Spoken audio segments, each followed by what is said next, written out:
Hello नमस्कार बच्चों, आप लोग कैसे हो? आप लोग ठीक होंगे? आप लोग परीक्षा को अच्छी तरह से तैयारी कर रहे होंगे। इसका पहले हम दो वीडियो में वो एनसीईआरटी का जो वर्ग गुणन विधि का जो है एग्जाम, वर्ग गुणन विधि से आपको हल करने के लिए क्या किए थे, समझाए थे जी। ये भी आपका क्या है, एक्सरसाइज को हल करके बता रहे हैं जी। आप लोग अच्छे से देखिएगा। परीक्षा के दिन निकट आ रहा है जी। आप लोग अब अगस्त आ गया, अगस्त के बाद सितंबर तो पूरा फेस्टिवल में कट जाएगा जी। सितंबर के बाद अक्टूबर नवंबर भी समझ क्या है, फेस्टिवल में चलते चल जाएगा।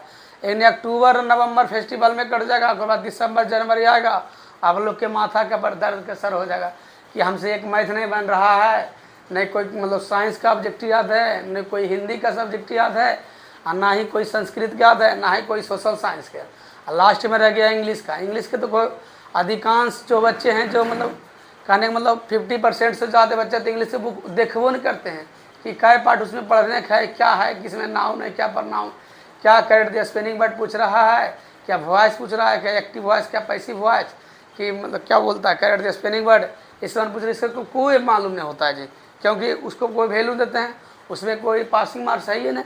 आइए आपको ज़्यादा समय बिना गवाए हुए आपको हम क्या कर रहे हैं, हल कर रहे हैं।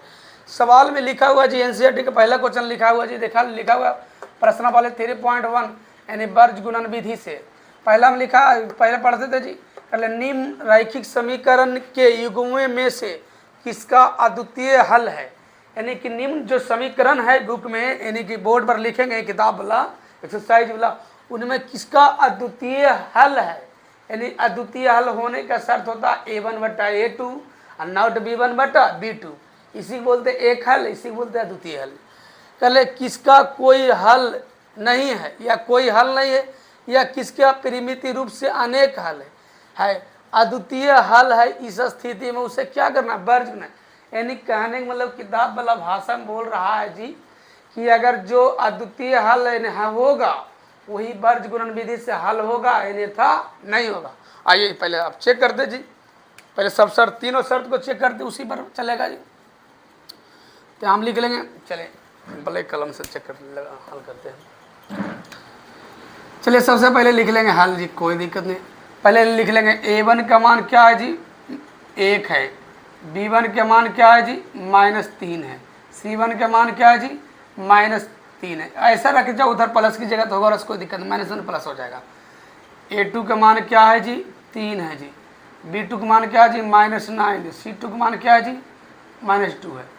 तो A1/A2 बराबर B1/B2 बराबर C1/C2। आइए चेक करते जी। तो A1 का मान 1, अब A1 का मान 1, अब A2 का मान क्या, 3 बराबर B1 का मान -3, अब B2 का मान -9 बराबर C1 का मान क्या है, -3, और C2 का मान क्या, -2। तो minus minus plus, minus minus क्या जाए प्लस। तो 3 का 3 3 3 का 9, तो नहीं कटता है जी। तो 1/3 बराबर 1/3 और बराबर 3/2। यहाँ लिखा है A1/A2 बराबर B1/B2 है जी, और नॉट C1 क्या है, C2 है। यानी नॉट C1/C2 यानी क्यों, क्या चीज़ है, मतलब कोई हल नहीं है। क्या है जी, कोई हल नहीं, कोई हल नहीं है। तो नहीं है तो ये रह जाएगा जी। अब सेकंड क्वेश्चन, चलिए ये सेकंड क्वेश्चन सही से लिखते हैं। सेकंड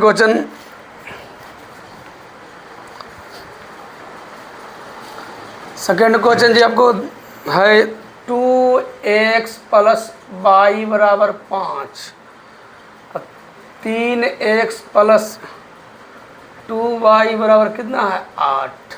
आइए इसको पहले भी चेक करेंगे। A1 का मान क्या है, 2, अब B1 का मान क्या है, 1, C1 का मान क्या है, 5, A2 का मान क्या है, 3, अब B2 का मान क्या है, 2, और C2 का मान क्या है, 8। शर्त लगाए जी, A1/A2 अब बराबर B1/B2 बराबर C1/C2। तो A1 का मान क्या है, 2, A2 का मान 3, अब B1 का मान क्या है, 1, अब B2 का मान क्या है, 2, और C1 का मान क्या है 5 है, C2 का मान क्या है 8। तो यहाँ देखिए ये दोनों बराबर है जी, नहीं, यानी A1 बट्टा A2 नॉट B1 बट्टा क्या हो गया B2, सॉरी B1 बट्टा B2। ये क्या है जी अद्वितीय हल, क्या है जी अद्वितीय हल। और जब अद्वितीय हल होगा तब वर्ज गुणन विधि से निकलेगा जी अद्वितीय हल। अब इसको क्या निकालेंगे वर्ज गुणन विधि से, आइए तब वर्ज गुणन विधि से पहले x बराबर फार्मूला लिख देंगे जी।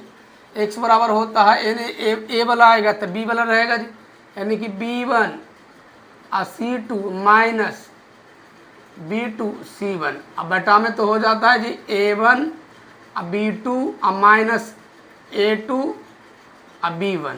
आइए यहाँ देखिए B1 का मान कितना है जी, B1 का मान देखिएगा 1 है और C2 का मान कितना है जी 8 माइनस चिन्ह, B2 का मान कितना है जी 2 और क्या है C2 का C1 का मान कितना 5 है बटा में A1 का मान कितना है 2, A2 का मान कितना है 2 माइनस A2 का मान कितना 3, अब B1 का मान कितना 1, तो 8 हो जाएगा माइनस के क्या हो जाता है 10 हो जाता है। इधर क्या होगा 4 माइनस 1, तो यहाँ घटा लेते हैं जी, इसको माइनस से गुना कर देते हैं तो माइनस में हो जाता है, आई क्या हो जाता है प्लस में, तो क्या हो जाता है माइनस से गुना तो माइनस प्लस में, तो क्या हो जाता है 2 हो जाता है 1, यानी कि 2 x भागा देंगे तो x बराबर क्या आ गया 2, x बराबर क्या आ गया 2।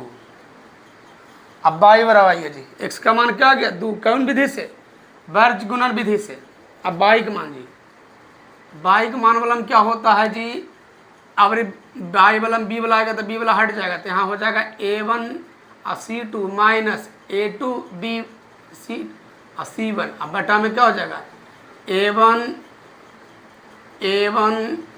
और B2 और माइनस A2 B1। चलिए A1 के मान क्या है, A1 का मान है आपके पास क्या है जी 2 और C2 का मान कितना 8 माइनस A2 का मान कितना है 3 है और C1 का मान कितना है 5 है। यहाँ तो ही हो जाएगा जी 2 गुना 2 माइनस के 3 गुना 1, तो यहाँ हो जाएगा 8 दूनी 16 5 तिया 15, 2 दूनी 4 3 का 3 हो, यानी हो जाए 1 बटा 1 बराबर क्या हो जाएगा 1, यानी y का मान क्या आ गया जी 1। लिख लिएगा है ना, अतः वर्ज गुणज विधि से है ना, विधि से जी x बराबर क्या आ गया 2, y बराबर क्या आ गया जी 1। ये आपका क्या हो जाएगा आंसर, ये आपका क्या हो जाएगा जी आंसर। आप लोग को कहीं दिक्कत होगा तो बोलिएगा जी, एक तरह से चेक भी कर सकते हैं, आंसर देखने की जरूरत नहीं है जी, देखिएगा चेक कर सकते हैं। यहाँ x का मान क्या लाए 2, तो यहाँ हो जाएगा 2 दूनी 4, अब y का मान क्या लाए 1, तो यहाँ से 5 आ गया जी। चलिए एक समीकरण से टूट सके, यहाँ लाए 3 दूनी 6 और 2 1 2 8 आ गया आंसर जी। अब लोग कोई दिक्कत हुआ होगा तो बोलिएगा, कमेंट कीजिएगा जी।